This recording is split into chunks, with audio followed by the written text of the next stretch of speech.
'రానా Naidu' season 1 వీడేంటి ఈరోజు అంటే జూన్ 30న సీజన్ 2 వస్తుంటే ఇంకా 1 దగ్గరే ఉన్నాడనుకుంటారేమో. 2023లో వచ్చిన ఈ 'రానా నాయుడు' సీజన్ 1ని నేనప్పుడు చూడలేదు. ఇక సీజన్ 2 వస్తుంది కదా! మరి 1 చూడకుండా 2 ఎలా చూస్తామని 3 డేస్ బ్యాక్ 3 డేస్ కష్టపడి ఈ 10 ఎపిసోడ్స్‌ని ఒక్కొక్కటి యావరేజ్‌గా 45 మినిట్స్ రన్ టైమ్‌తో ఉంటే నెట్‌ఫ్లిక్స్‌లో చూసా. ఈ సీజన్ 2 రాగానే స్టార్ట్ చేస్తా. ఇక ఎలా అనిపించిందో చెప్పాలని ఈ డెడికేటెడ్ రివ్యూ. మీలో చూసిన వారు ఉంటారు కదా! మీకు నా ఈ రివ్యూ మ్యాచ్ అవుతుందో లేదో చెక్ చేసుకోండి. సో, ఈ సీజన్ 1ని చూసాక నాకైతే ఒక్క ముక్కలో చెప్పాలంటే, చివరి 3 ఎపిసోడ్స్ ఎంగేజింగ్‌గా బావున్నాయి. ముందు 7 ఎపిసోడ్స్ మాత్రం ఒక్కో ఎపిసోడ్‌లో 10 మినిట్స్ ఇలా తీసేస్తే, మిగతా 7 ఎపిసోడ్స్ అంతా కూడా మహా బోరింగ్‌గా ఉన్నాయండి. ఓవరాల్‌గా యావరేజ్ అనిపించింది. కానీ క్లైమాక్స్‌కొచ్చేసరికి ఆ ఫ్యామిలీకి కనెక్ట్ అయ్యా. ఇంకొంచెం ఎక్కువ ఎమోషనల్ కనెక్టింగ్ పెట్టుంటే ఇంకా బావుందనిపించింది. లిటరల్లీ ఫస్ట్ 6, 7 ఎపిసోడ్స్ ఫినిష్ చేశాక 'రానా నాయుడు' అంటే 'రావద్దు నాయుడు' అనేలా అనిపించింది. ఇక ఫ్యామిలీతో చూడొచ్చా అంటే అలాంటి ఆలోచనలేం పెట్టుకోవద్దమ్మా. నా భూతో నా భవిష్యత్ అంటారు కదా! కానీ ఈ 'రానా నాయుడు' సీజన్ 1 భవిష్యత్తంతా బూతుల్లోనే ఉంది. మరీ లిమిట్‌కి మించి ఈవెన్ చిన్న పిల్లతో కూడా అక్కర్లేకపోయినా బలవంతంగా వల్గర్ వర్డ్స్, అడల్ట్ కంటెంట్ తెగ నింపేశారు ప్రతి ఎపిసోడ్‌లోనూ కూడా. సో, ఫ్యామిలీతో అస్సలు మినిమమ్ చూడలా. జనరల్‌గా స్టోరీ విషయానికొస్తే ఒక కుటుంబం, ఆ కుటుంబంలోని అన్నదమ్ముల్లో ఒకరైన 'రానా నాయుడు' ఫేమ్ ఉన్న వాళ్ళ ప్రాబ్లమ్స్‌ని కాన్ఫిడెన్షియల్‌గా రిజాల్వ్ చేస్తుండడంతో క్రైమ్ చుట్టూ ఇన్వాల్వ్ అవుతూ వెళ్తుంది. అది కాస్త ఫ్యామిలీని ఇంపాక్ట్ చేస్తూ ఉంటుంది. దీనికి తోడు 15 ఏళ్ల తర్వాత జైలు నుండి వచ్చిన తండ్రి నాగనాయుడు అలియాస్ వెంకటేష్ గారు మరి ఎలాంటి ప్రాబ్లమ్స్‌ని తీసుకొచ్చారు?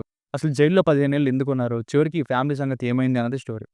రానా గారు హైలైట్ అవుతారు. మాక్సిమం స్క్రీన్ ప్రెజెన్స్ ఈయనదే. వెంకటేష్ గారు అప్పుడప్పుడు మాత్రమే కనిపిస్తారు. చివరి ఎపిసోడ్స్‌లో ఎక్కువ కనిపిస్తారు. కానీ ప్రతిసారి ఈయన్ని లో చేయడమే అంత సాటిస్ఫైయింగ్‌గా అనిపించలేదు. అట్‌లీస్ట్ ఎండింగ్ అయినా ఈయన్ని ఎలివేట్ చేసినందుకు సంతోషం.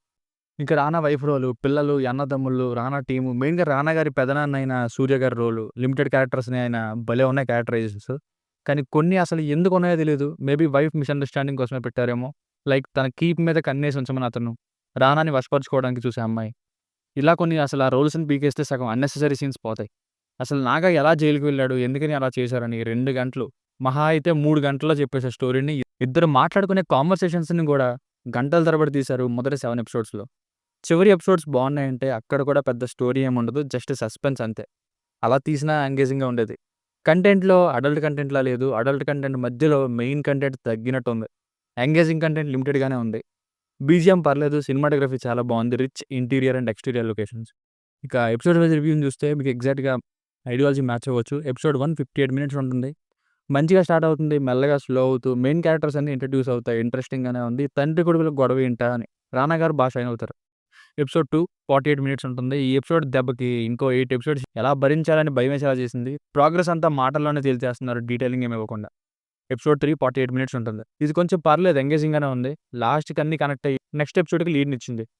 ఎపిసోడ్ 4 40 మినిట్స్ ఉంటుంది. ఇది కొంచెం పర్లే. వన్ ఆఫ్ ద బ్రదర్ డాక్టర్‌తో రిలేషన్ ఏర్పడుతుంది. అలాగే నాగా ఎందుకు జైలుకి వెళ్ళాడని ఉంటుంది. ఎపిసోడ్ 5 47 మినిట్స్ ఉంటుంది. ఒక్క లాస్ట్‌లో వచ్చే ఫ్యామిలీ గొడవలు, ఇంకా సీబీఐ ఎంటర్ అయ్యారని తప్ప ఏం లేదు ఈ ఎపిసోడ్‌లో. మరీ వెంకటేష్ గారిని ప్రతి ఎపిసోడ్‌లోనూ తక్కువ చేసి చూపిస్తున్నారు. ఎపిసోడ్ 6 52 మినిట్స్ ఉంటుంది. ఇందులోనే మెయిన్ రీజన్ ఇంకా నాగాకి వేసే స్కెచ్ మిగతాదంతా సోది. Episode 7 48 minutes. ఇక్కడ కొంచెం పర్లేదు. చనిపోయిన వాళ్ళ చెల్లెల నిత్యాన్ని గుర్తు చేసుకుంటూ ఆమె బర్త్‌డేని సెలబ్రేట్ చేసుకునే ఎపిసోడ్. ఎమోషనల్‌గా ఉంది. మంచి సాడ్ బీజీఎంతో. ఇంకా ముంబైకి వాళ్ళ పెదనాన్న చేరే సీన్. ఎపిసోడ్ 8 45 మినిట్స్ ఉంటుంది. ఈ ఎపిసోడ్ ఫుల్ ఎంగేజింగ్‌గా ఉంది. డ్రామా బావుంది. కొంచెం హమ్మయ్య! అనే ఫీలింగ్ కలిగింది. కనీసం ఈ ఎపిసోడ్ అయినా ఫుల్ ఎంగేజింగ్‌గా ఉందని. ఎపిసోడ్ 9 43 మినిట్స్ ఉంటుంది. బాగానే ఉంది గానీ ఫుల్లీ డ్రాగ్డ్. ఇక్కడ రానా సఫర్ అయ్యింది తెలుస్తుంది. ఎపిసోడ్ 10 42 మినిట్స్ ఉంటుంది. కంక్లూజన్ బానే ఇచ్చారు. నాకు కూడా రీజనబుల్‌గానే ఎండ్ అయిందనిపించింది. అండ్ సీజన్ 2కి హింట్ ఇచ్చారు.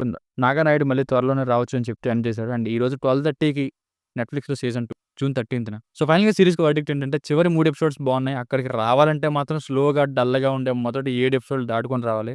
సో, పేషెన్స్ ఉండాలి. ఈ స్టార్ కాస్ట్ ఓటీటీడబ్ల్యూలో ఎలా చేసుంటారనేది చూడాలనుకుంటే ఒక్కసారి ట్రై చేయొచ్చు. అండ్ యావరేజ్ సీరీస్ దీనికి రేటింగ్ వచ్చేసి ఇది నా ఒపీనియన్ 2.5/5. మీకు కనుక నా వర్క్ నచ్చినట్లయితే మరిన్ని రివ్యూస్ కోసం మన ఛానెల్‌ని సబ్స్క్రైబ్ చేసుకోండి. Thank you.